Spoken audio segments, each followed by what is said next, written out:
राजू एक छोटे गांव का सीधा सादा मेहनती लड़का था। उसके पिता गांव के हलवाई थे और मां गृहिणी।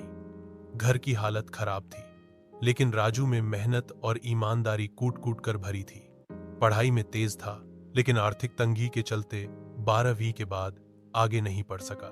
काम की तलाश में शहर आया और एक किराना दुकान में हेल्पर बन गया। वहीं रहने के दौरान उसकी मुलाकात हुई सीमा से, उसी दुकान के मालिक की बेटी। सीमा पढ़ी लिखी, समझदार और व्यवहारिक लड़की थी। दोनों में बातचीत बढ़ी और धीरे धीरे दोस्ती प्यार में बदल गई। जब बात घर तक पहुंची तो सीमा के पिता ने साफ कहा, अगर शादी करनी है तो दामाद बनकर मेरे घर ही रहना होगा। नौकरी वोकरी कुछ नहीं है इसके पास। राजू ने बिना अहंकार के बात मान ली। वह जानता था एक दिन कुछ बड़ा करके दिखाएगा। शादी के बाद राजू को ताने सुनने को मिलने लगे।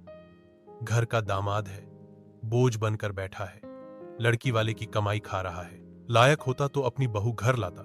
राजू को यह सब चुभता, लेकिन उसने जवाब नहीं दिया। वो चुपचाप दिन में दुकान पर काम करता और रात को इंटरनेट पर मोबाइल से ऑनलाइन पढ़ाई करता। वह यूट्यूब से डिजिटल मार्केटिंग, एफिलिएट मार्केटिंग और ग्राफिक डिजाइन जैसे स्किल्स सीखता रहा। सीमा ने उसका हौसला बनाए रखा।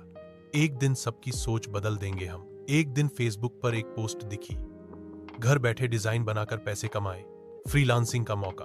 राजू ने एक बिजनेस कार्ड डिजाइन करके भेजा। क्लाइंट को पसंद आया और पहली बार 300 की कमाई हुई। वही राजू जिसने कभी 50 रुपए रोज की मजदूरी की थी, अब ऑनलाइन कमाने लगा था। धीरे धीरे उसके क्लाइंट्स बढ़ने लगे। फाइवर, अपवर्क और फ्रीलांसर जैसी साइट्स पर उसका नाम बनने लगा।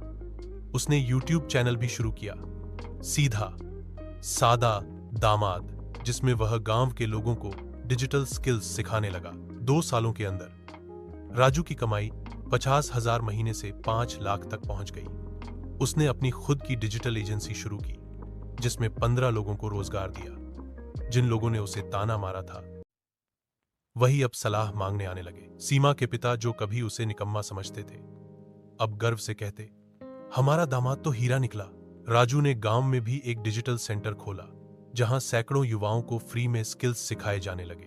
अब राजू के पास पैसा, इज्जत, नाम सब था, लेकिन वो आज भी सादगी से रहता।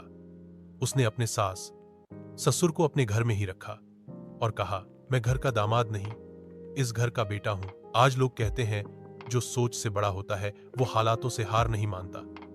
घर का दामाद बनकर जिसने पूरे समाज का हीरो बनकर दिखाया। सीख, संदेश, घर का दामाद होना कोई शर्म की बात नहीं।